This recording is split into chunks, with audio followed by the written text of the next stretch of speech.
So we are getting a closer look at the desperation that 13-year-old Madeline Soto felt only 24 days before she was reported missing. These text messages appear in a body cam video, and even though we can't tell yet what they say, these text messages that Maddie apparently sent to her friend on February 2nd, as more and more body cam videos are being revealed, we see her complete desperation, and we see the growing suspicions of Stephan Sterns, her mother's boyfriend, and Jennifer Soto, her mother's weird reaction to her daughter being missing. Once again, I have to thank the YouTuber allegedly speculating. Give her a big shout out. Please visit her link below. She's the one who paid for this body cam video. Thank God we have it. Now, previously, we know that allegedly speculating was the one who was able to get that information from Stephan Sterns' jail file that taught us where he got that yellow paper, notebook paper from his lawyer, and it gave us the details behind how they discovered he wrote that poem, Always, for Maddie Soto. So visit my playlist below under podcast for this whole Maddie Soto playlist. I've been covering it since March 1st of 2024. Sweet stuff and stuff. Yeah. Nope. See, I don't recall getting in a fight and saying this to her, but sure, we'll say that. I know. I mean, I taught her. This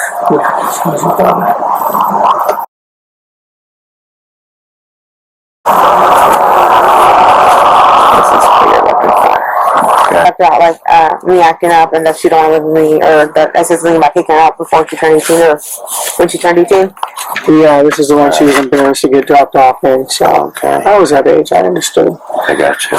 Forgive the donut there. I got a flat tire earlier this That's afternoon. right. You might want to put some and cover the fireman there. Someone will steal that, man. Oh, jeez. Now, before we go over this new body cam video in detail, I think I've watched it nearly a dozen times, and thank the Lord for letting me know, voice enhance this one. Listen to it again. I picked up even more, and I added more subtitles from my previous video. So let's keep in mind the timing. With every new detail release, we get something to add to the timeline. So February 2nd, as we learn from this video, there were some troubling, desperate text messages from Maddie to her friend about her mother, and we're going to go over what the pattern of the text messages reveals to us. Then, February 14th, remember, Maddie told her friend, almost 2 weeks later after these desperate messages, Maddie said she stopped taking her medications. Then, something crazy was going on. We don't yet know what. Caused Maddie to cry out to her grandmother, telling her grandmother she didn't want to go home. Her grandmother had her ex-husband spend the day with Maddie that Saturday. She was so upset. She was so up in arms for some reason. That same day, Stephan Sterns was freaking out too. He was so freaked out, he asked his dad, Chris Sterns, for some type of strong anti-anxiety medication. And then we moved to Monday, February 26th. The day that Maddie was reported missing. So just after midnight, it still must have felt like Monday, obviously, because it's only a few minutes after midnight, this cop from Kissimmee shows up at their door. Now keep in mind, in this voice-enhanced body cam video we're going to analyze, it is only 8 minutes and 43 seconds after Stephan Sterns factory reset his own phone for the second time. So earlier that day, we know he,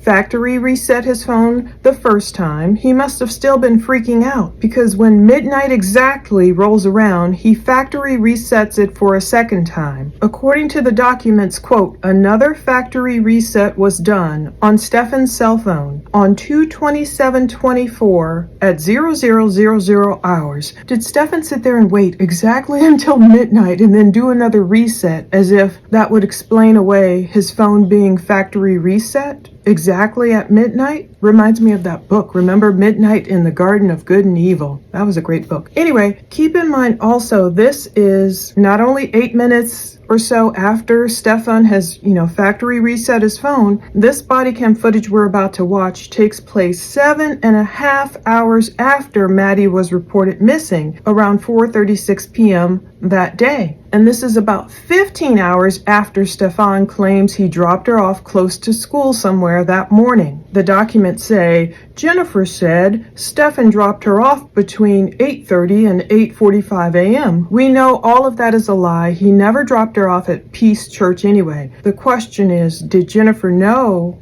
it was a lie? And what can this body cam video footage tell us about her movements, her actions, her words, and whether she knew he was lying? Ask yourself, if your 13-year-old daughter was missing, heaven forbid, how would you act? What would your affect be? Let's compare it to the behavior of these two. So technically, this body cam video footage is starting Tuesday, February 27th at 12:08 a.m. Sterns must be flipping out internally. Now, at first I thought, oh, this must have taken place. I thought it was Zulu GMT time zone, but it's not. This Kissimmee officer's body cam footage time is correct. It's in Eastern time. Now, remember previously we got snippets of a different Orange County officer's body cam time. It showed 5:47. If that's in GMT time, that actually means the Orange County officer showed up at 12:47 a.m. Eastern time, also known as Z time, Zulu time. So the officer who we got a snippet of later, who said he knocked on the door and he said, I just want to verify the clothing, and he's immediately allowed into Jennifer's condo, and that's why it went black.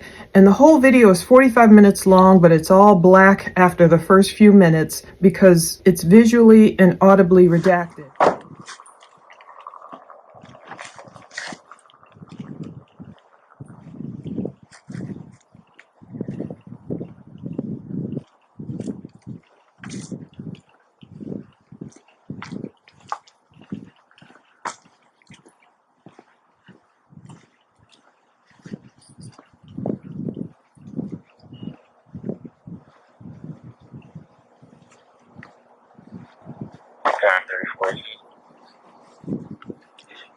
Yes.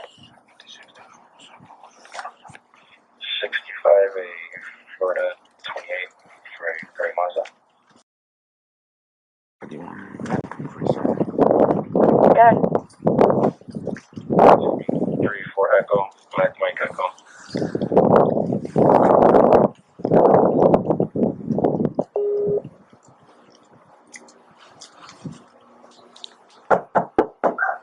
Careful.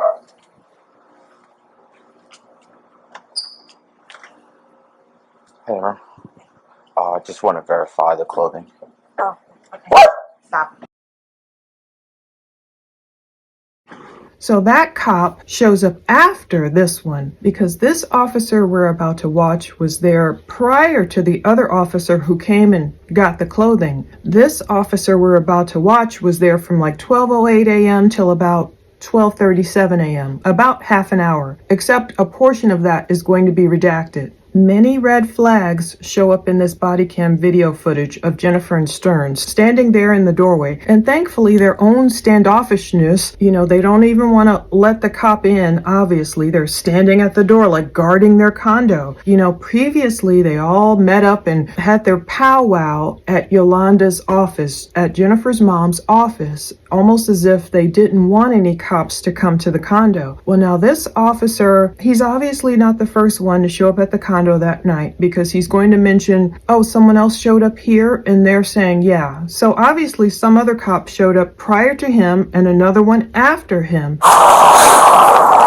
I know the other officer already came here and looked inside, right? Yeah. Do you guys mind if I go back in and walk through with you guys? Go for it. I think there's a lot of body cam video footage we're missing, and so I'm just continuing to ask, what can we get? What can we buy? What's left? I still don't have the other video. They swear it doesn't exist when we clearly see two officers in Yolanda's office, her insurance office. You see two officers. We have one body cam video footage. I keep asking and asking. No responsive records, doesn't exist. Well, it'll probably come out at some point, we hope. Anyway, God bless these officers for working so hard, being there past midnight, caring enough to search for Maddie. Now let's talk about all these red flags. Thankfully, Sterns and Jennifer spend the bulk of their time just there, like, guarded up, posted up in the doorway, or even coming outside a little bit, even though it's so cold, like Sterns is going to say. Because of that, we get to see their interactions. We get to see how they interact with the officer. They're not like, oh, officer, come on in. Did you find her? Tell us anything you know. No, they're guarded up. Jennifer looks high as fudge. And her eyes, when you really look at her eyes. So again, the first 30 seconds are, as usual, silent while the officer's walking. And if you notice in this one, unlike the other officer who shows up later and knocks on the door and Jennifer answers, in this one, he doesn't even get a chance to knock before their roommate, I believe it's Natalie, who opens the door before he even knocks. So that's cool of her. Hello? Hi. Are you Madeline's mom? No. No. That shows this roommate, she was astute. She was looking for what was going on. Maybe she was posted up there at the door waiting for Maddie to come home like you think a concerned mom would be doing. Maybe she was kind of looking out the window. Maybe she saw the cop car. I don't know if his lights were on or something. I know I see something flashing a lot from Jennifer's phone, but I don't know if Natalie was peering out the peephole or something. Anyway, if you notice, she opens the door before the cop even gets to knock on the door. Jennifer doesn't answer. Natalie opens the door. The officer's like, are you Madeline's mom? And she says no. And then Jennifer's right there. Jennifer and Sterns look like they perhaps come from her bedroom. And Jennifer's like, yes. Are you Madeline's mom? Yes. Did she come home? What's that? Did she come home? No, you don't know where she would have gone. No. And Jennifer immediately puts her hands in her pockets. She affirms she's Madeline's mom. She puts her hands in her pockets.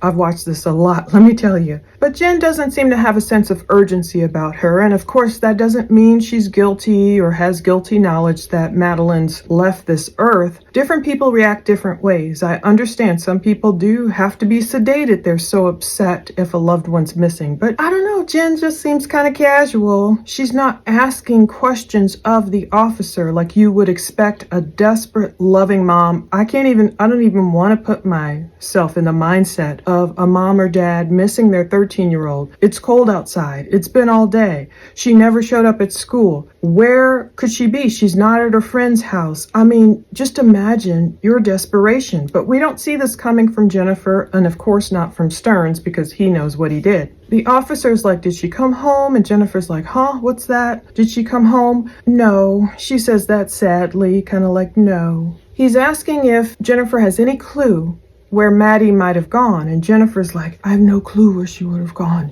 She speaks so quietly, and people are like, she looks like blazed out, she looks pretty high. So it's very quiet. Granted, again, not everyone's going to be hysterical, ranting, raving, passing out, screaming, falling, crying. People react a myriad of ways in emergencies. I get that. It doesn't seem like that peace that passes all understanding with Jennifer at this point. It's not like she's like, okay, Lord, I know Maddie's missing, but I know she's going to be okay. Or like she doesn't have that affect upon her, like, I'm praying, please, Lord, bring my daughter home. Like, it's kind of just like, let me see if I can, get through this and answer this officer's question so I can go off and get my deep sleep. I know it's well past the time Jennifer's usually used to being awake. So one thing too, I want you guys to notice different things I picked up on in this snippet of body cam video footage, this whole thing we have. I don't see any affection between Jennifer and Stephan. I don't see him reaching out, rubbing her back when she seemingly sounds a little bit upset, or maybe is putting on an upset, type of attitude. I don't see them touching each other, holding hands, hugging, nothing. Now, I understand, of course, they were on a break or have broken up or whatever, but that very next night, that Tuesday night, they spoke with WFTV, Channel 9. The great Shannon Butler over there is doing a great job covering that case. Sources tell me the statements about the timeline are not consistent. Jennifer Soto told us last week that the last conversation she had with her daughter was about her 13th birthday party the night before Maddie disappeared. I told her good night, and But that night, I don't know what reporter interviewed them that night. It was a male, but you could hear his voice. Jennifer and Stephan were very touchy-feely. You could even see the scars on Stephan's hand as he, pretends to wipe away his tears that night. So he accidentally showed off the scars, which he would later blame on, oops, changing the tire, I scarred my thumb, oh. So even though they were broken up, they really put on a show Tuesday night for the cameras, for Channel 9. Oh, Jennifer's like, rubbing Stephan. He's so upset. He's talking about, oh, Jennifer's stronger than I am. She's stronger than me. And you can see him like rubbing her waist. You see a lot of affection that Tuesday night, even more of a show. This Monday night, I guess they know they're on body cam, but they didn't put on like a big show. Technically, I'm calling it Monday night still, just after midnight, compared to the next night. She take anything? Yes. Any clothes? Her birthday money is still here. Toothbrush, everything. Okay. So nothing that she took with her and went somewhere else. So the officer is asking, did Maddie take any clothes? Did she take anything with her? And Sterns positions himself right up there behind Jennifer in the doorway, blocking off the roommates and everything. Jennifer's like, I've looked. She exhales and kind of shrugs her left shoulder, and she's starting, but Sterns interjects immediately. Her birthday money is still here, toothbrush, everything. This birthday money, it makes sense that he would say that because if a child truly did run away, they would need money to take with them. So he's trying to claim, okay, her birthday money is still here. It seems antithetical to a different interview where I believe I heard Jennifer's sister Stephanie saying Maddie didn't take her birthday money, but maybe she meant she left it here at the condo as opposed to she didn't take it from her grandmother's house. It would make sense that Maddie did take her birthday money from her grandmother's house where the party was held and bring it home, and perhaps they really did count all the money like Jennifer said that Sunday night. One interesting thing Jennifer interjects, she says quietly, shoes, clothes. I caught that. I need to find my headphones, but if you listen with headphones, you can hear more. Shoes, clothes. Jennifer saying, no, like Maddie's shoes and clothes are still here. So I'm thinking, oh, does that mean you noticed? Does that mean you noticed Maddie's one Croc was here? And did you not ask yourself, where's the other Croc? Why is only one of her white Crocs here, size 5 through 7? Is there any place that you guys think that she would have went? Any friends' houses?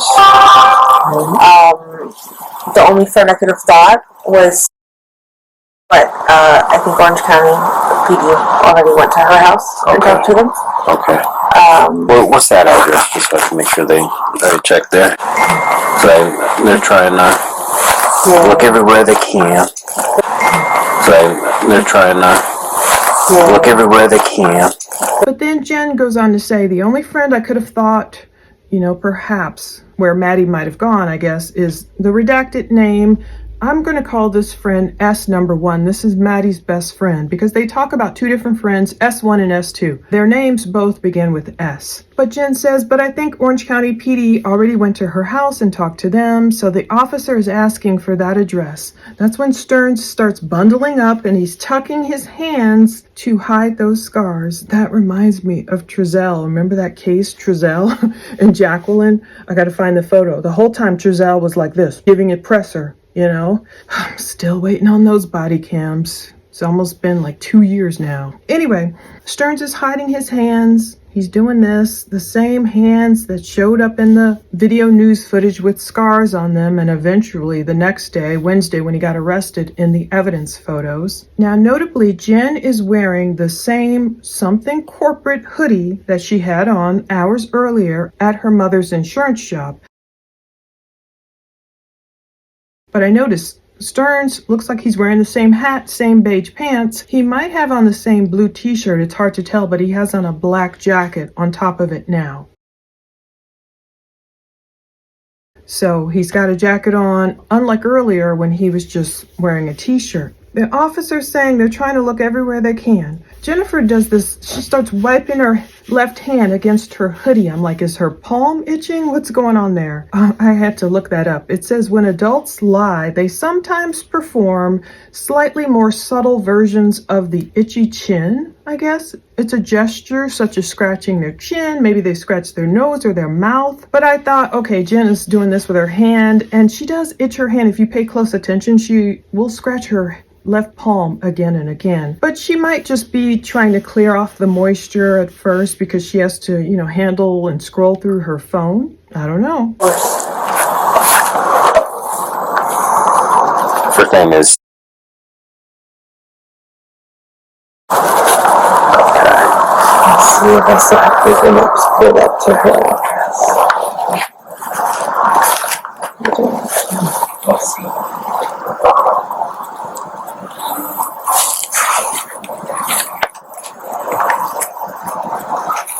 Jen says, let's see if I still have Google Maps pulled up to her address. So she obviously has Maddie's best friend's, her address in Google Maps as if they had driven there earlier. Did they drive over there? Did Jennifer drive over there to talk with Maddie's best friend? Why does she have her address in Google Maps? Did she just pop it in there to see what distance it would be for Maddie to walk there? I don't know. Now, Sterns has his arms crossed a lot, trying to hide his scars, trying to protect himself. His hat is on backwards again. They're asking about Maddie's best friend, and the cop is writing down her phone number, address, and all that, so I redacted it even further by putting my black logo on top of that. But then the same old rehearsed script between these two. Oh, they're all backlit like Igor. They're like darkness in the doorway. Just, ooh, it's creepy. Did you go to school today? Yeah. No. Okay. She was supposed to. She was dropped off close to school. She wanted to walk the rest of the way because she was embarrassed by his car. Okay. Which is normal for her to ask to be. It's an image thing. Right.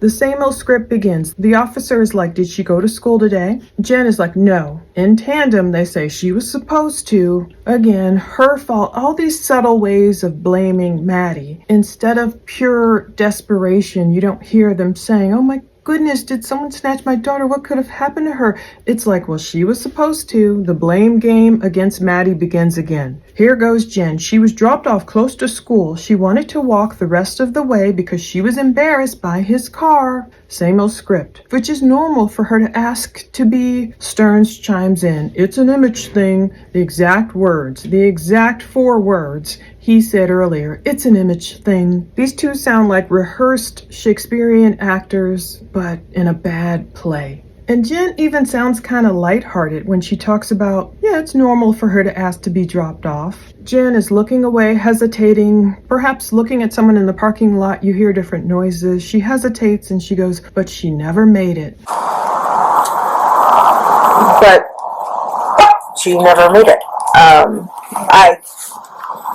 There Jen goes with that never made it language again. I can't even count how many times she's used that same language. Even years ago in that letter to the judge on behalf of Madeline's biological dad, Tyler Wallace. You know, when he got in trouble, we covered that in a different video. We read Jennifer's letter to the judge. She talked about how Tyler raced to her side. Tyler raced to Jennifer's side when they were like in high school or young or something like that. Jennifer was in the hospital. I don't know what kind of illness or sickness or what happened, but Jennifer said, I almost didn't make it. So Jennifer equates the language, didn't make it, never made it, whatever. She equates that phraseology with death. So I find it very interesting when she says, never made it. She never made it. You know, she never made it. How could Jennifer know Maddie, quote, never made it to school? Even if Jennifer is innocent, of course, until proven guilty, but let's say she knew nothing, she believed Sterns. How does she know that Maddie didn't make it and arrive at school and before first period for some reason left? I don't know how Jennifer can so resolutely say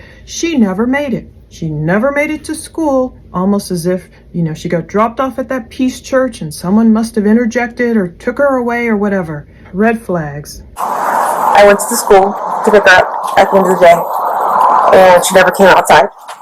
I drove away thinking maybe she walked to my mom's office, because sometimes she'll do that if I can't pick her up. And my mom's office is less than, what would you say, half a mile away? Yeah, It's pretty close. something like that. She would get there, school ends at 4:04, she would get there by 4:35 the latest. She never got there by 4:35. I started driving around. I went back to the school was closed. That's a scream. She could maybe walk to her grandma's house, but that's a lot further. When the school was closed, I realized something was wrong. I called and I said, hey, did you see Maddie today? Or is she with you? Because I can't find her. And she said, no, she never made it to first or second period. And I said, what do you mean? I dropped her off at school.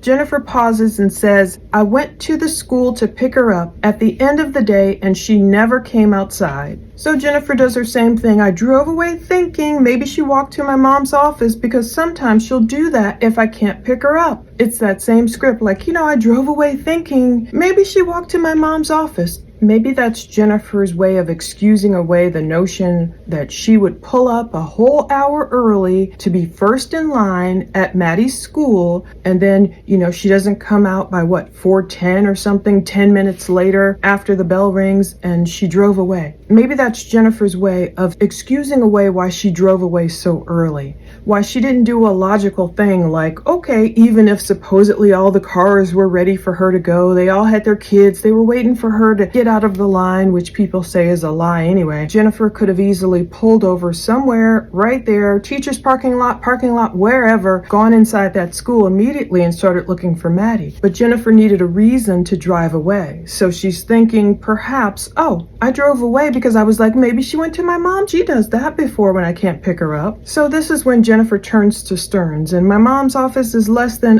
what would you say, half a mile away? So she's turning to him for help, almost as if, okay, Igor, you can speak now. You can give this input. This is what I'm allowing you to say. Something so you're not screwing up the program. You're not screwing up our script. Stern says, yeah, something like that. Jennifer says it's pretty close. So she said she would get there. School ends at 4:04, so she would get to her mom's office like 30 minutes later, 4:35 by the latest. And she never got there by 4:35. She started driving around. I went back to the school. The school was closed. So this is interesting. 4:35, Maddie wasn't there. And I was trying to find the exact time, but it's true. Jennifer's going to say later 911 was called at around 4:36. Now, mind you, I still don't think Jennifer called 911. We'll get to that part. Someone called 911 at 4:36. The first time it was like, come, we need help. But Jennifer was off driving around, I guess. Maybe Jennifer was hoping her relatives, whomever called 911 for her, maybe she was hoping they would be the ones who had to deal with police while Jennifer was driving around. But Jennifer's mom should have been with her, I believe. When she was driving around, she went back to the school. The school was supposedly closed. Jennifer makes the swirly shapes with her right index finger as she, emulates driving around. Stern said something about, he's so mumbly. It's so hard to hear him. In the back, she maybe could walk to her grandma's house, but that's a lot farther. I don't know who brought up the notion that Maddie may have walked all the way to her grandma's house, but cops were, I didn't publish all the canvassing videos, but they were canvassing over there in those nice homes near her grandmother's house and everywhere. I did notice that Sterns did use the word farther properly, and he didn't say further. I do believe Sterns, like his mom said, is a well-educated, intelligent man, even though his mom allegedly had to, homeschool him and do his GED or whatever test for him, according to Chris Sterns. I noticed, sometimes people mess up. They mix up farther and further. Farther denotes physical distance. So he's saying, grandma's house is a lot farther. He didn't say further, like some people mistakenly say it, where it means further. You would use that as like further in the conversation. Sterns might be smart, maybe nerdy, maybe even book smart, but he is still evil. And by him mentioning the grandma's house, it reminds me of like the big bad wolf in the Little Red Riding Hood story. Just the mention of him saying, maybe she was walking to grandma's house. It's so many eerie elements to this whole body cam video footage. So Jennifer says when school was closed, I realized something was wrong. So she called a different friend, I'll call her S number 2, and she said, hey, did you see Maddie today, or is she with you because I can't find her? At least I think she's talking about S2 here. She might still be talking about S1. They'll talk about S2 later when they're talking about the troubling text messages. So Jennifer goes, and she said, deep exhale, no, she never made it to first or second period. And there's that never made it again. I don't know if the little girl actually said that. The little girl might have said, no, she didn't show up for first or second, and Jennifer translated it into she never made it again. Jen at this point is getting shaky and upset. She feigns being upset, perhaps. And again, Sterns doesn't reach out to comfort or anything. He's more concerned with, snuggling up himself and just keeping closed up and everything. Folded tightly his arms, his big figure in the door frame, or even he's going to come out and lurk over Jennifer and be all up in Maddie's phone soon. So here goes Jennifer. And I said, what do you mean? I dropped her off at school. She often repeats that line when she's talking about speaking with Maddie's friend. What do you mean she didn't make it? I dropped her off at school. Different times she'll say in different interviews, different videos, I dropped her off, we dropped her off. How hard is it to say, what do you mean? Stephan dropped Maddie off at school. What's with all the we? And she's like, she never made it to school. And I was like, can you please check with the rest of your friends, see if she made it to any of her other periods? At this point, I messaged her teachers directly, and I asked if any of them saw her. 2 of them responded to me. One of them told me she didn't make it to his period, and he also checked her attendance for the rest of the day. She never made it to any of her periods. This is when I knew something was truly wrong, because she was dropped off by him close to the school. She should have been to school. At that point, that's when I called 911. This was around 4:35, 4:40. Police did not show up till 7:30, I want to say. Up in Orange County? Up in Orange County. Okay.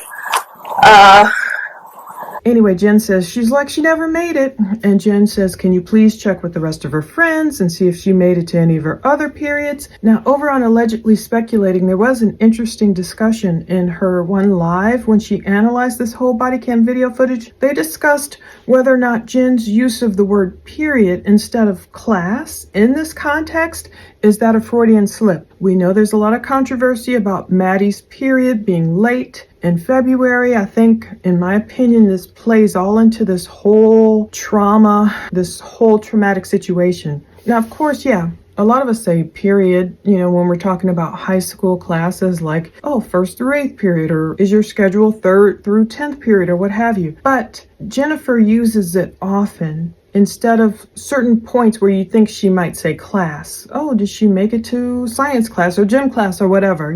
She just says period. Jennifer says, at this point, I messaged her teachers directly and asked if any of them saw her. Remember that one teacher's interview? He said Jennifer's message came to him around 5:30 something, 5:36, 5:32, whatever p.m. So Jen says 2 of them responded to me. One of them told me, she goes, she didn't make it to his period. And he also checked her attendance for the rest of the day. She never made it to any of her periods. It's creepy language. Knowing what we know happened, knowing the backstory, knowing Maddie missing her period, knowing Maddie, she never did make it to school at all that day because police believe she had already expired at the hands of Sterns. Jennifer says, this is when I knew something was really wrong because she was dropped off by him close to the school. She should have been at the school. So now she says she was dropped off by him. This is the kind of passive language, when I was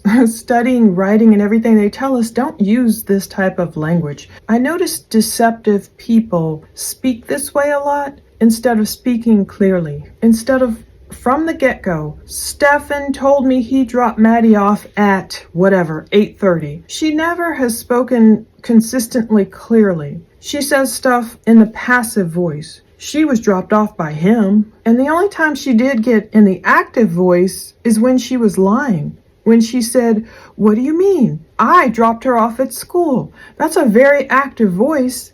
but it's a lie.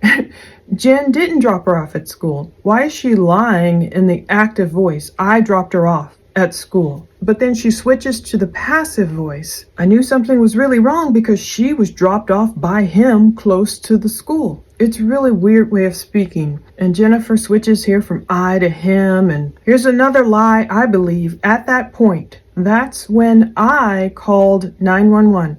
This was around 4:35, 4:40. So first of all, the teacher didn't even get the message directly from Jennifer until an hour later. So I don't know what's up with that.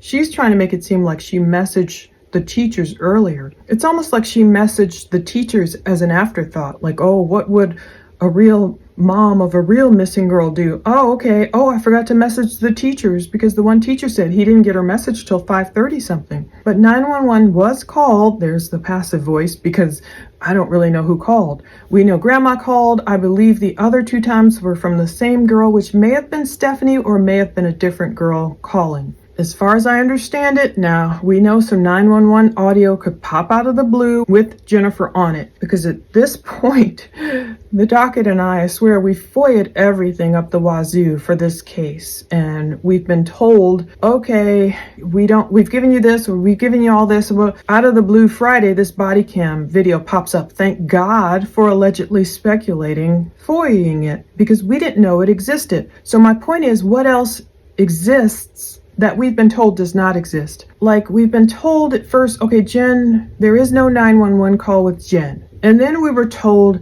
yeah, there might be a 911 call with Jen. At this point, honestly, to tell you the truth, I don't know if cops have a 911 call with Jen or not. But I'm assuming she did not call 911. We've only gotten those 3 audio 911 calls. One is Yolanda. You can clearly understand her, pick up her similar language. We know it's her. And the other 2 might be Stephanie or someone else. As far as I know, those are the only 3 911 calls in existence. So Jennifer did not call 911 like she's claiming. Okay, then Jennifer does switch into blaming the police. It did take them a long time. Jennifer says police did not show up until 7:30, I want to say.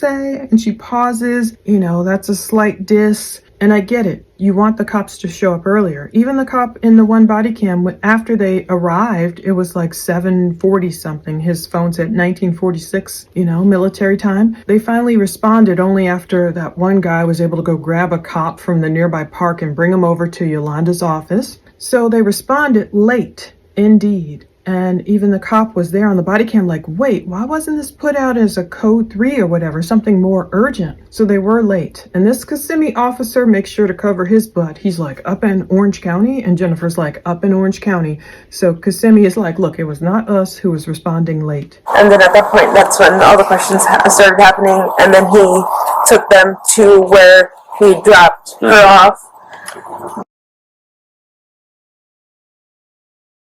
Someone in an outfit she was wearing sit in their parking lot for a little bit, like take a break from her walk, because she was early for school, and then get up and then leave towards the school. That's as far as I know. Okay. But yeah. Okay. Were you able to find his address? Sorry. No, you're fine. I know you guys got a lot going on.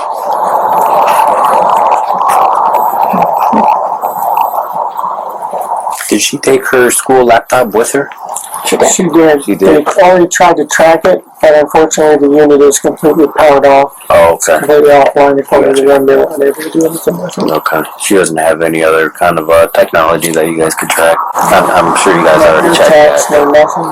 Yeah. And then at that point, Jennifer says, that's when all the questions started happening. And then he took them to where he dropped her off. And then that part is redacted. I'm trying to read lips and see that she just starts talking about Peace Church, obviously, where Stephan claims he dropped off Maddie. But that was a weird way to phrase it. All the questions started happening. That sounds like a person who is afraid of being questioned, not a mom who's like, bring it on.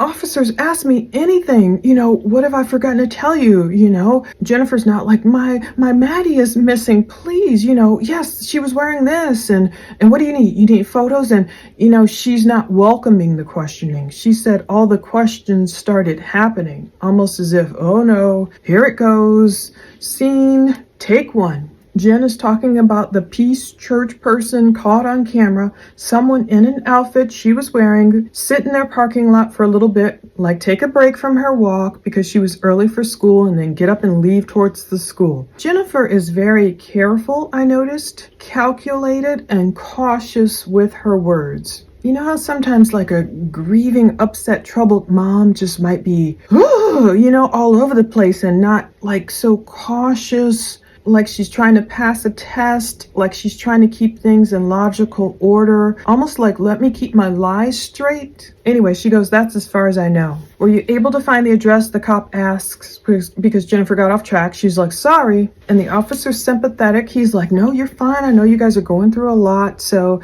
she's looking for Maddie's friend's address. She starts her rocking side to side thing.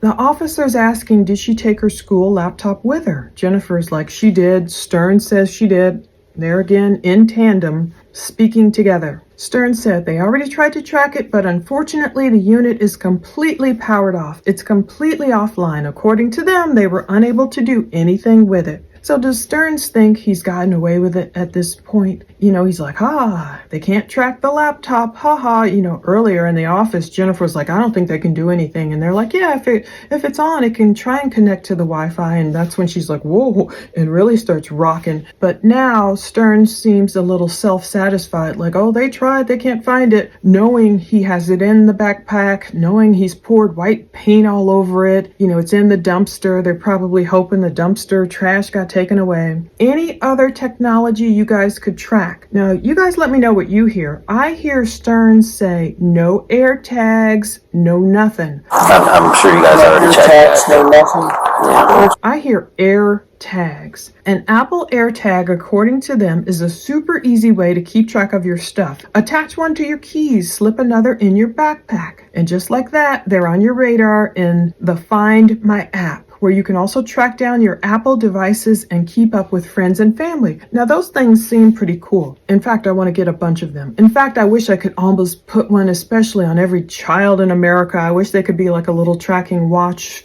for when, children or even missing adults go missing. I wish there was an easy way to just find people. That's a beneficial use. But with Sterns mentioning air tags, it immediately just made me think of those creepers who, they start putting air tags in a lot of times in young women's stuff to try and track them. There was a case out of North Liberty, Iowa. According to KCRG, a warrant was issued for an Oxford man. He was accused of placing tracking devices inside a victim's facial cream containers. 48-year-old Lucas Walter Anderson, he was charged with trespassing camera electronic surveillance devices. North Liberty police said on September 5th, Anderson was accused of placing one Apple AirTag device on the victim's vehicle and two inside of two different facial cream containers that Anderson gave to the victim. He gave her these, as a gift. According to a criminal complaint, all three devices were used to track the victim's location without the victim's knowledge. And by the way, there is a way, if you Google it, there's a way you can figure out if someone has put an AirTag somewhere on your property, on your person,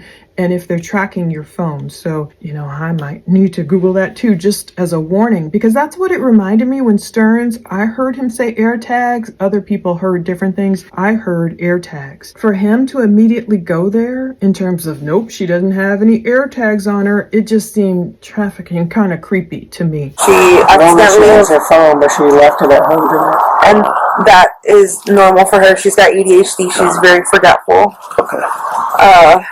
I always have to remind her. We're kind of forgetful too sometimes. I believe... No, this is that.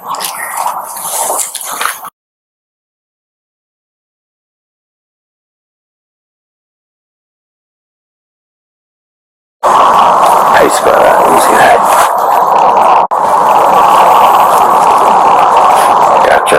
Now, what's a good phone number for if you guys have one? Yeah. Should have.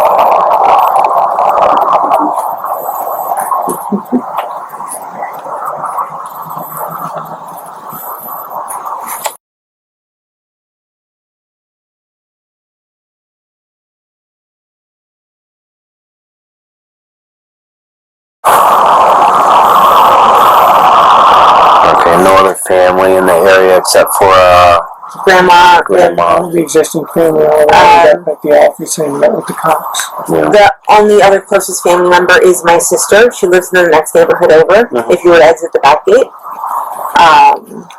Next door, right over here? Yeah. Okay. So if you exit the back gate, the first neighborhood to your left, it's called Plantation. She lives in there. The office too. Okay.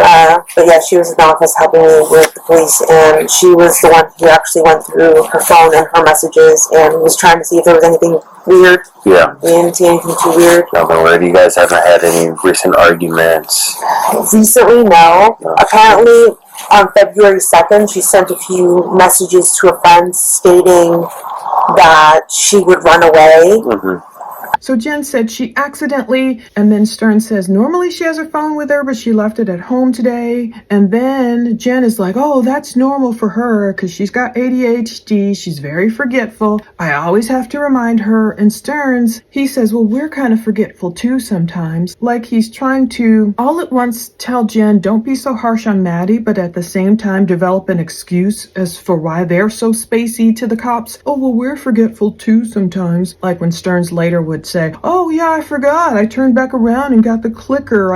That's why I was going that way. Anyway, the officer is asking about family in the area. Sterns makes sure to confirm the existing family. We already met up at the office and met with the cops, almost like, look, existing family has already talked to you guys. Go away. Jennifer says the only other closest family member is her sister. She lives right in the neighborhood over. She's saying exit the back gate, first neighborhood to your left. I think it's called Plantation. She lives there.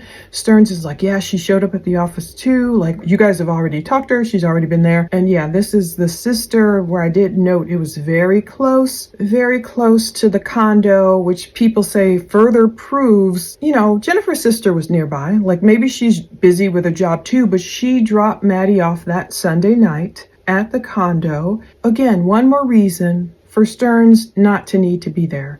If her sister's just right over there, it makes you feel more comfortable. Obviously, her sister was in Maddie's life. She gave her a ride home from the birthday party, and she could have said, look, Maddie, if you need anything while your mom's still away at work, just text me, call me, I'll be right over. Her aunt was right there. Sterns didn't need to be there. Sterns has this annoying habit of speaking softly with his growling voice, speaking over Jennifer, speaking behind her, like giving dictation, like feeding an actor the lines, Jen says, but yeah, her sister was at the office helping me with police, and she was the one who actually went through her phone. And so, with Sterns mentioning Stephanie was at the office, Jennifer picks up on that. Yeah, Stephanie was there, helping. She was looking through her messages, trying to see if there was anything weird. We didn't see anything too weird. The officer's like, look, did you have any recent arguments? Stern, if you notice, he shakes his head from side to side, like, no. Jen is like, recently, no. But apparently on February 2nd, she sent a few messages to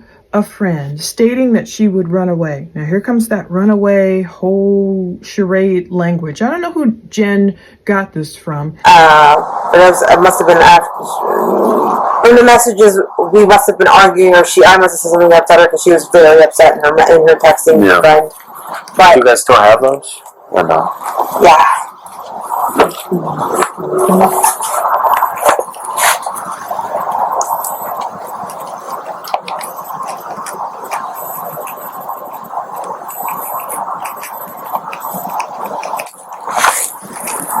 And that's her phone?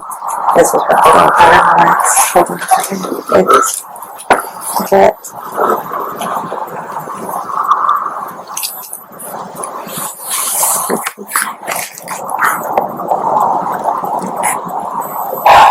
Do you remember who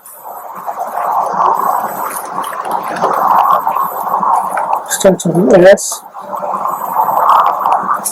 No, I'm just trying to see. It's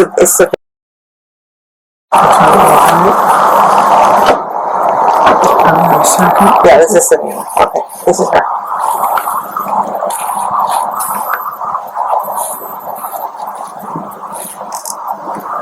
See, I don't recall getting in a fight and saying this to her, but sure, we'll say that. I know.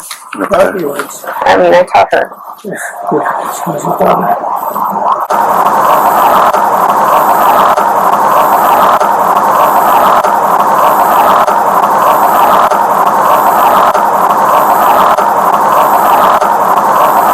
sister really tell her, I looked in Maddie's messages. She said she would run away to the woods. And did her sister really say that? We can't hear her sister's words when her sister calls her back. Anyway, but Jen goes, but that must have been after. From the messages, we must have been arguing. She says this really fast. I must have said something to upset her because she was very upset in her texting her friend. She's speaking quickly, and the thing I noticed is I don't see remorse from her for upsetting Maddie. Imagine if you have an argument with your daughter, you've upset her, and your daughter is all of a sudden missing. Jennifer, at this point, according to her, thinks Maddie is just missing, which is horrific to think about. A 13-year-old, God knows where, in Florida, and now it's after midnight and you don't know where your daughter is? Jennifer doesn't seem to me to have the affect of, oh, I feel so bad, I upset her. You know, did it lead to her running away? There's not remorse there. The officer's like, do you have those or no? Jennifer exhales and says yes. Like, okay, you know, and Sterns, and she goes like, oh, I gotta go get her phone. And she walks off to, I guess, her bedroom to grab Maddie's phone. Sterns turns and, you know, looks towards Jennifer. He says something like on her phone. So she goes over to her bedroom. It's a mess back there. And Jen is like, this is her phone. I don't know why it's like, and she's wiping it like she's saying it's wet. I'm like, did Sterns try and damage Maddie's phone or what? Anyway, according to the documents, we know earlier that Monday, Maddie's phone was unplugged from the charger Monday, February 26th at 7:04 a.m. The phone was then powered off at 7:16 a.m. Now we know that wasn't Maddie doing that. You know, what kid unplugs their phone from the charger at 7 a.m. and then shuts it down at 7:16? A girl who's used to texting her friends in group chats as much as we're about to look at? No. Yeah, we know that was Sterns. This pattern of Maddie's cell phone use is not typical of her normal day, which shows this activity was not physically done by Maddie. According to the documents, on 2/26/24 at 10:55 a.m. is the next time Maddie's cell phone is turned back on. So that her phone was off from 7:16 a.m. to 10:55 a.m. Interesting, which coincides with the 8 steps it moved at the same time. Stephan and Angelica would have been the only people in the house at that time, and per Angelica's statement, she was inside of her bedroom during this time and only saw Stephan while he was doing laundry. So if Stephan has Maddie's phone, takes it off the charger 7:04, powers it off, we don't know which charger, was this in bedroom number 4, I assume? Powers it off at 7:16, leaves it off. Did he leave it in the condo or did he take it with him? Maybe he left it in the condo. Powers it back on at 10:55 a.m. Anyway, Jennifer starts saying, do you remember who? And then Sterns is answering, starts with an S, so he must mean, you know, friend number 2, S2. And Sterns says February 2nd, and then Jen says, yes, this is S2, this is her. And then this is the part that just, oh, it gets under my skin the most. The way Jen says, you see, I don't recall getting into a fight and saying this to her, but sure, we'll say that. Oh, it's something about the way she says that, like a teenage girl just having a little mean girls argument with her little bestie in high school, not a mother desperately trying to find her teenage daughter and, you know, grabbing her daughter's phone, showing the cop evidence. No, she's embarrassed, but she's like, I don't recall getting into a fight and saying this to her, but sure, we'll say that. And she puts the phone up, you know, she doesn't hand the phone to the cop, she puts it up and she's like, and she looks off, you know. Oh, it's infuriating. And she's just like embarrassed. She's not looking at the officer to see his response to the messages. Oh my goodness. Sterns is back there saying a lot of words. Oh, there must be a lot of curse words or something going on in Maddie's text messages. And I'm like, the nerve of him to stand there and judge Maddie's texts as if he's above it all. Like, oh, this little girl, you know, he's the cause of Maddie's harm and trauma. And Jen is going, I mean, I taught her. And Sterns is like, oof, she's your daughter. He says something like a lot of B words or a lot of, you know, he's talking about her words. Jen says this lightly, you know, she's holding it off and not looking at the officer, like scroll through. I have put so many different filters on this portion where the text messages are the clearest.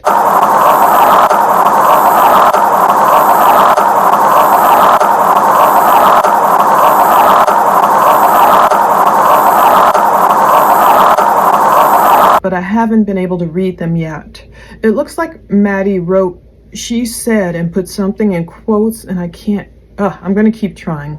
A lot of us are like, Grish, please, the YouTuber, chef's kiss to his video editing. Oh my goodness, we're hoping, can you clear this up? Can you figure out what Maddie wrote? I know eventually we will.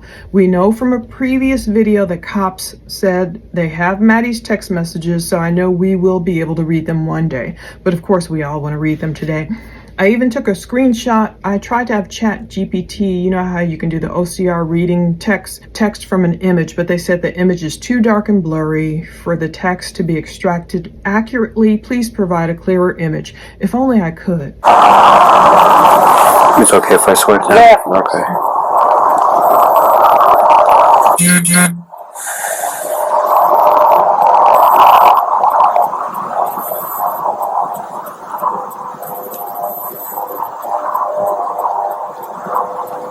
When did she say that she wanted to run away? Did I just miss it? Something like she can't wait till she's 13 and she's out of here. Actually, I'm not sure where. I thought it was part of that conversation. Never mind. Or they're in a different conversation. There's her cousin telling something. Do you guys remember what she said? Did she say she wanted to The gist run of away? it was she was mad at her mom and she got late, turned 13 and like she was really Run away to the woods. What she said. What we could try and do. That was the gist of it. Search. If you remember what she said, you could try and type that in and it'll. So she said run away to the woods. Yep. 234 Patrol. Let's see. We're talking about growing up and living in the woods. But that's not it. Okay, let's try running away. Yeah.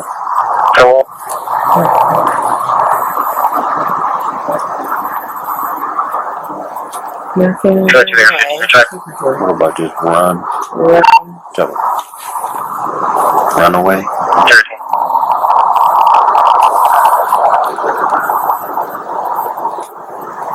No. Let me try this one word. No.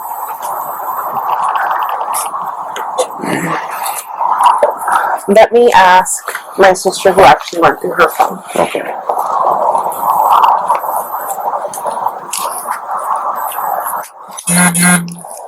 Well, we see Maddie's texts are in blue, and we see a shock face reply from her friend from one of her messages. And then as he scrolls, this is where we see Maddie's cry for help. I counted. She texted, it looks like the same word. I can't tell what the word is, but she texted it over and over and over again, like 17 times before her friend answered. I can't tell what it is, but Maddie replied with more repeated words within a paragraph. That is urgent, desperate texting, and how apropos that Jen would be looking the other way. Her daughter might be saying something like, help, help, help, help, help, or wake up, or blah, blah, blah, blah. You know, she wanted her friend to respond to her. I feel so bad for that girl. The officer scrolls through and is like, where did she say she wanted to run away? Did I miss it? And then Sterns jumps in. Something about she can't wait till she turns 13 and she's out of here. Did Maddie ever say that really at all? Did they find out later it was in the context of talking about World War III, living in the woods?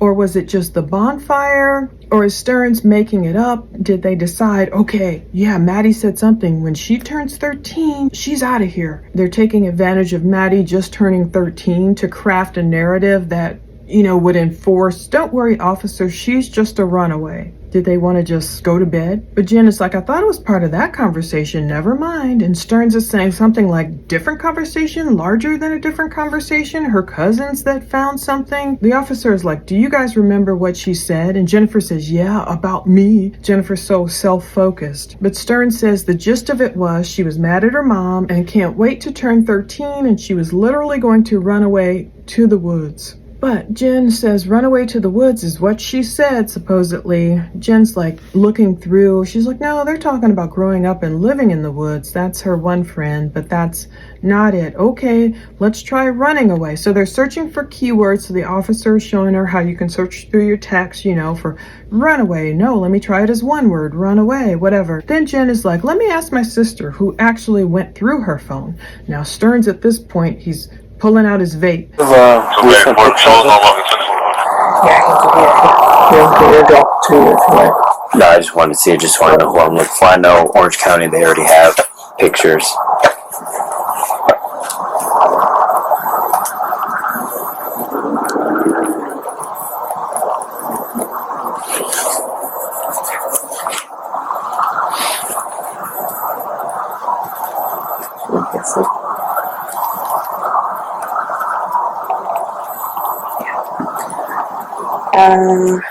We made these posters if you want them.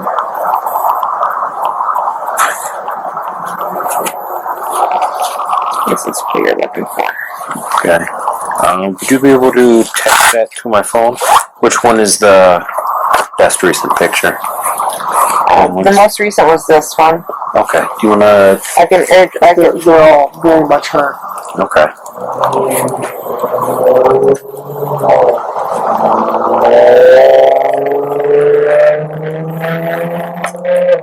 So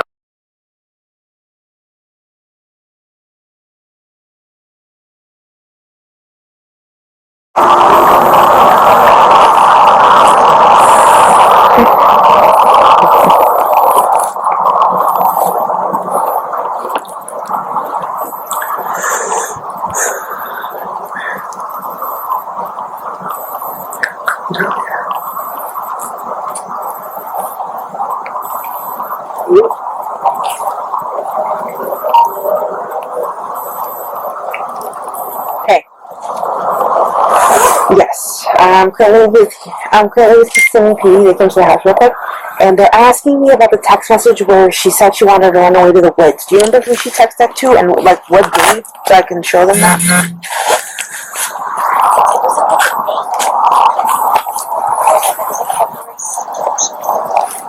Well, see, when I went to what I thought Tall Goblin, February 2nd, where she said,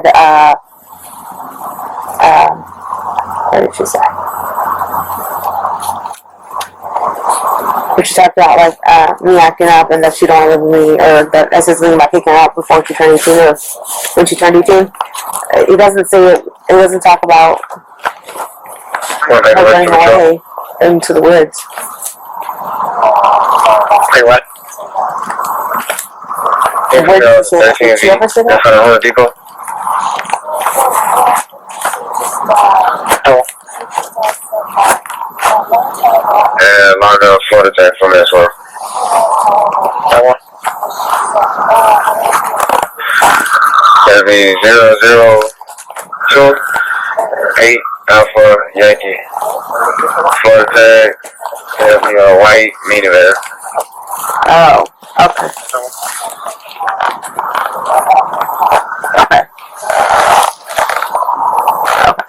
Okay. I'll let him know. No, that was it. Okay. So what she had said was to Sage, actually this is Sage's dad that reiterated this to us, was that once she had said she wanted, wouldn't it be fun to go camping in the woods and do a bonfire? So that's what she mentioned about being in the woods. Not that she wanted to run away in the woods. Yeah, that's not running away. And with her text, pull up her text again. Have you guys checked her recently deleted text? I don't know how to do that. So Teach me, please. go back, I believe, edit, show recently deleted. So 6 days, and 10, and you could just click on whatever, and you can click recover and look through whatever there. 6 days ago. I don't know if you want to. Yeah, I mean, if I do that, is it going to get lost in the mix with her other messages, or is it going to show me individual like? I'm not sure. I actually just shuffle it back into the list. Let's try this one because we don't know who this person is. Okay. Yeah, try to click recover. Recover message. So then go back. And click done. And then. You leave it with Mike? That's it 6 days ago. It's not there. That was 6 days ago. What day of the week?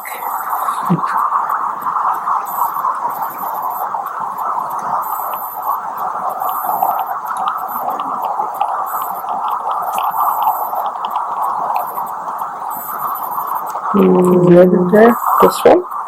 That's Maddie. Truck to make a 30 check. Yeah. Maybe 2 weeks still. Okay. So weird. Go ahead. I think this was the number. I'm not too sure. I think it was. It was just- I think it looked like it, but it said that there was only one They saw that message. there was a 7 in it, so. Yeah. So I don't know. Who's the other one? Tall Goblin? This one? Or Yeah. was it the one with Truck the to make a S? 15 a check. No. I won't. So that's Tall Goblins with the S. So one was I don't know what they can send this. Friday. Is that a group chat? This seemed like a group chat, yeah. Yeah. She has a lot of group chats, I think. Especially when she was gaming. So then 6 days ago. I don't know if it'll just say 6 days ago. 6 days ago. What was that?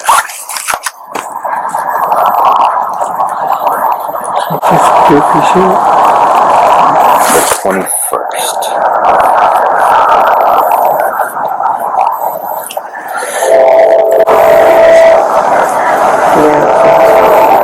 And Jen notably doesn't put her sister on speakerphone. Now I get it, maybe she's trying to be respectful of her sister, like I don't know what her sister's doing, because her sister at first was probably asleep and she calls back. You would think she would put her on speakerphone. Everyone's here, this is a desperate situation, everyone's trying to find this little girl. But no, Jen's like, phone up to her ear. Do you have a recent picture? The officer is asking. And Sterns is like, yeah, we can airdrop it if you like. Cringy.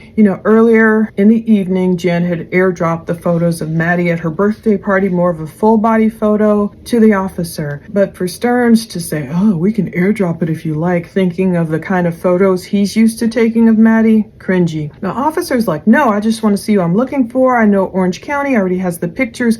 Maybe he doesn't know what airdrop means because later he's going to say, okay, text these photos to my phone. Or maybe he doesn't have an iPhone, or I don't know, whatever. Jen is like, oh, she'd be asleep. But in the meantime, she's like, we made these posters if you wanna, this is who you're looking for. So they're trying to get recent photos, and I don't know how recent these photos are. We see the poster of the 3 photos she shows the officer. I don't think any of the photos she shows him contains the full body photo of Maddie from the day before, but they do show her face clearly, but some of them she looks younger. It shows her with glasses and without, so that part is good. But Sterns goes, they're all very much her. Ugh. Anyway, Sterns is out of the doorframe by now. He's like looking at the photos of Maddie, exhaling, still has his arms crossed. It got cold out here. He's zipping up his jacket. If he were an innocent man, any kind of father figure, he'd be like, oh my goodness, it's cold out here. I hope Maddie isn't outside in the elements. Now he's thinking about himself. It's cold out here. So Jennifer's talking to her sister on the phone, and she's like, I'm currently with Kissimmee PD. They came to the house real quick. They're asking me about that text message where she said she wanted to run away to the woods. Do you remember who she texted that to and what date so I can show them? When I went to what I thought. So she's speaking with her sister, and then they're finding some contact or group text message name or group, name is Tall Goblin. And then she's like February 2nd, where she said, what did she say? And this is where she talks really fast, of course. Where she talked about me acting up and that she don't want to live with me, or that I said something about kicking her out before she turned 18 or when she turned 18. First of all, did she threaten to kick Maddie out even before she turned 18? And was she threatening to kick her out because she was her little competition? Or was she kicking her out because she knew what Sterns was doing? Was Jennifer looking at them as a couple? Sterns and Maddie, as opposed to a man grooming a child and mistreating her? There's so much to dig into there. It's horrible. And I don't like that. I mean, I know people who've been through that, whose parents are like, look, as soon as you're 18, you're out of here. I just don't agree with that. I don't agree with that. Anyway, Jen says, it doesn't talk about her running away to the woods. Where does she say that? Okay, I'll let him know so we don't hear what's going on. But Sterns is like, meanwhile, I apologize for vaping. And the detective is like, oh, whatever. And, that's okay. And Sterns is like, I just needed to check. He keeps trying to play this nice guy as if he's concerned about other people's feelings and their comforts. Almost like, hope I'm not disturbing you, officer, with my vaping. Anyway, there's some kind of tall goblins, February 2nd text, and there's radio noise at this point. It's hard to hear what everyone's saying. Jen says, finally, according to Maddie's best friend and her best friend's dad, what Maddie said was, wouldn't it be fun to go camping in the woods and do a bonfire?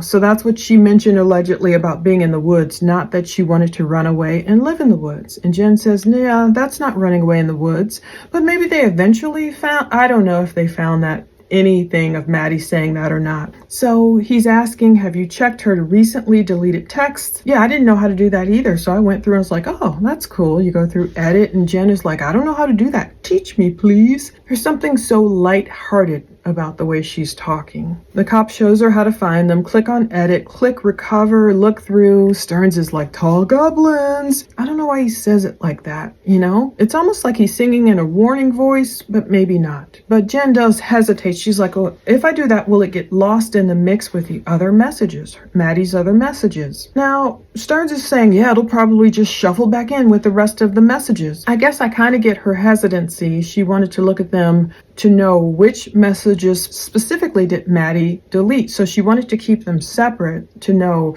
if I go through and recover, is it going to throw it back in with all her messages? I'm not going to know which one I just recovered. So I understand why she logically would have asked that. Jennifer is not a dumb lady. Let me tell you, I find her calculating. I find her cold. I find her to be a cold woman. And I find Sterns to be more intelligent than people give him credit for, too. That doesn't mean I'm giving them kudos. It's just my observation from really studying these two. They don't sound like they really want to go into those deleted text messages, or either Jen just doesn't want to mess them up. But she goes, let's try this one because we don't know who this person is. So does that mean she knew who the tall goblin or tall goblins were? Or which number? Was it just a number in that deleted message? That's why she was looking for it. Jen says, it says 6 days ago, it's not there. She must have recovered it and it wasn't there. And she's like, okay, what day of the week was 6 days ago? And Sterns is like, is that a good day? This one, Jen's saying, that's more than, and Sterns is like, there? No, you got 2 days still, I think he says. And Jennifer's saying, oh, they're something like, that's so weird. They're so weird. I think that was the number. I'm not too sure. Sterns is like, I think it was 2. The officer says, it looked like it. Sterns says, I thought there was a 7 in it too. And the officer is like, who's the other one? Tall goblin? So that's tall goblins with the S. So they're not sure. I don't really know if tall goblins is Sterns. I think at this point, as much as he's been interacting with Maddie all on their phones, he must have instructed Maddie, I would think, to delete their conversations, something incriminating. But obviously, if cops were able to get Maddie's text like, we need these coins, new parent decision coins, obviously they still have a lot of her text messages, so they've got him dead to rights, I'm sure. But Jen is asking, is that a group chat? Yeah, so I think the tall goblins, maybe both, tall goblin and tall goblins might have been different group chat names, maybe. Sterns goes, she has a lot of group chats, I think, with gaming. Oh, and the cop is like, I think it's the cop saying, I wonder if it will say 6 days ago. You know how sometimes it says 6 days ago when you wish it was just the actual date timestamp. I hate that 1 day ago. Ugh, don't get me started. For a person trying to research exactly when something happened, it's annoying. But, oftentimes you can pull your text over and see the actual date sometimes. Anyway, Sterns interjects. I finally heard it today after listening over and over again. He goes, just goofy-ish. So he's like, trying to say the 21st. He's trying to downplay anything they can find on Maddie's phone. Oh, it's just gaming stuff. He's trying to minimize it. Oh, that's just goofy stuff. He's hovering so closely over Jennifer's shoulder, though. But it's like that kid, basically, she didn't have anything worthwhile on her phone because he's probably nervous as all get out. Oh, no, what are they going to find on Maddie's phone? Lord knows. what he sent Maddie. Anyway, the cop is saying the 21st. What does Sterns whisper here as they scroll? Because Jen says, yeah. He's just like this whispering, slithering snake behind her. The 21st. But it's notable that Jen, all this time, keeps holding Maddie's phone the whole time, letting the officer scroll. Like, how awkward, you know? Death grip on her phone instead of just handing it to him to look through. He says something, he's trying to figure out the dates, 19, 19, 19. It might be Sterns at this point who gives a deep exhale, like he's so tired and ready for this to be done. 19. 19.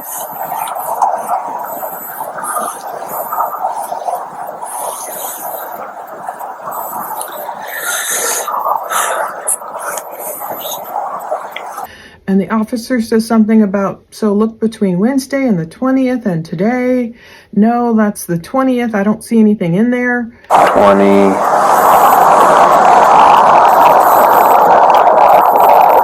Wednesday. So look between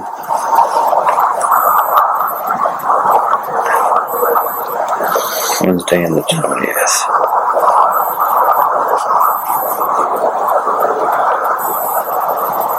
Wednesday.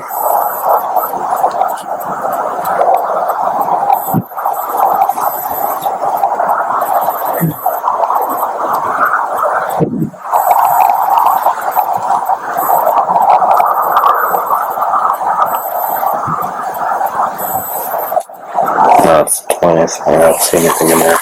She's mostly stuff for gaming and stuff. Yeah. Okay. That's all she is a phone. Yeah. Sterns at this point, I think, starts speaking about Maddie in the past tense. She had mostly stuff for gaming and stuff. And Jen laughs inappropriately. What's so funny about that? She's still missing. And he's saying she had. Not like she has on there, like she's still alive somewhere. He knows she's not. Sterns goes, that's all she uses it for. He's deflecting. Like, oh, she's not on there FaceTiming me and, you know, me doing dirty stuff with her. No, she just has gaming and goofy stuff on there. Jen is laughing. She acts cold and tired. She's done. And the officer's like, I know the other officer already walked inside, so we're missing more body cam. I just requested, like, please send it to me. Please, please. I know the other officer already came here and looked inside, right? Yeah. You guys mind if I go back in and walk through with you guys? Go for it. You guys want to show me the way? I want to go back inside, and Sterns is like, go for it. So the redacted visuals and audio are there. It's 12:27 a.m. according to this cop's body cam time when they go inside. And when they come out, it's 12:34 a.m. So they were in there 7 minutes. White Nissan Sentra there, that is Jennifer's. Okay.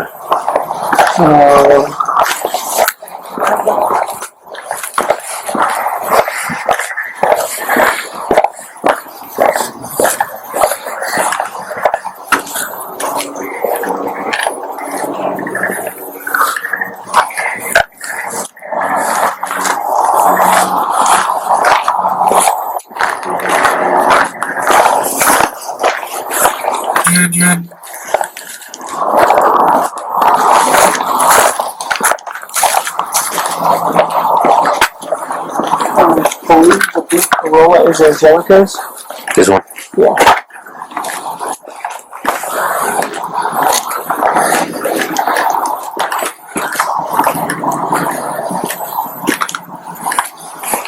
Okay. And the silver Lincoln is mine. Well, it's actually my parents, but I'm driving my car right now. It's in better condition. This is the one that she said she doesn't like to ride in? Yeah, this is the one she was embarrassed to get dropped off in. So Okay. I was that age. I understood. I got you. Forgive the donut there. I got a flat tire earlier this That's afternoon. right. You might want to put some and cover the fireman there. Someone will steal that, man. Oh, jeez. Yeah, I stuck it there when I was changing the I tire. got you, yes. Thank you for A pointing that lot out. of people, they look in cars, if they see that, they'll smash that back window. I'm looking so carry. So Yeah, thank you good for you. pointing that out. I appreciate it. Are these all the cars? I believe there's just one car. This one?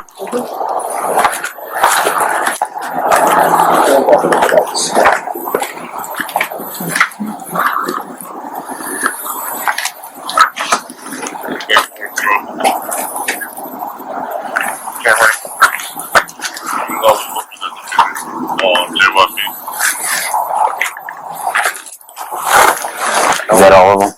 Yeah. Just those 4? Okay. Alright, well, I'm gonna go head over to Sisters. What is her name? Stephanie. Stephanie? Alright, I'm gonna go over there.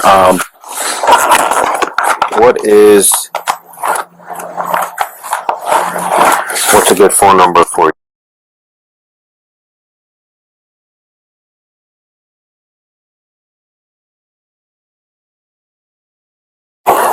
Okay. Alright, I'm gonna go head over there, okay? Alright. Yep. Don't worry. Number 61 Western Time.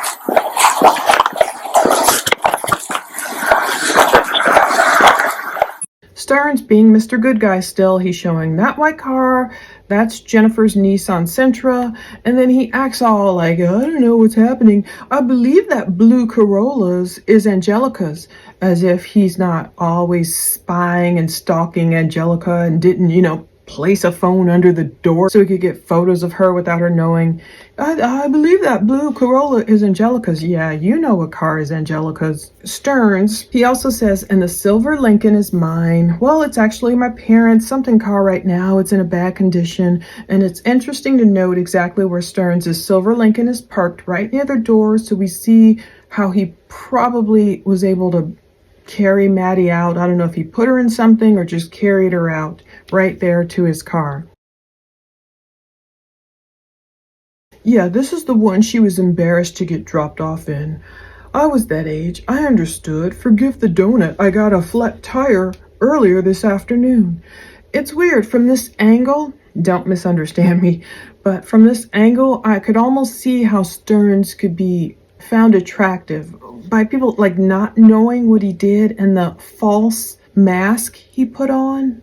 I could see why. It's like, okay, Jennifer got with him and maybe she thought it was different, but when that mask dropped, ew, it's just like, ew. Anyway, the officer's like, yeah, you might want to cover that weapon. Obviously, he had it right there on his seat.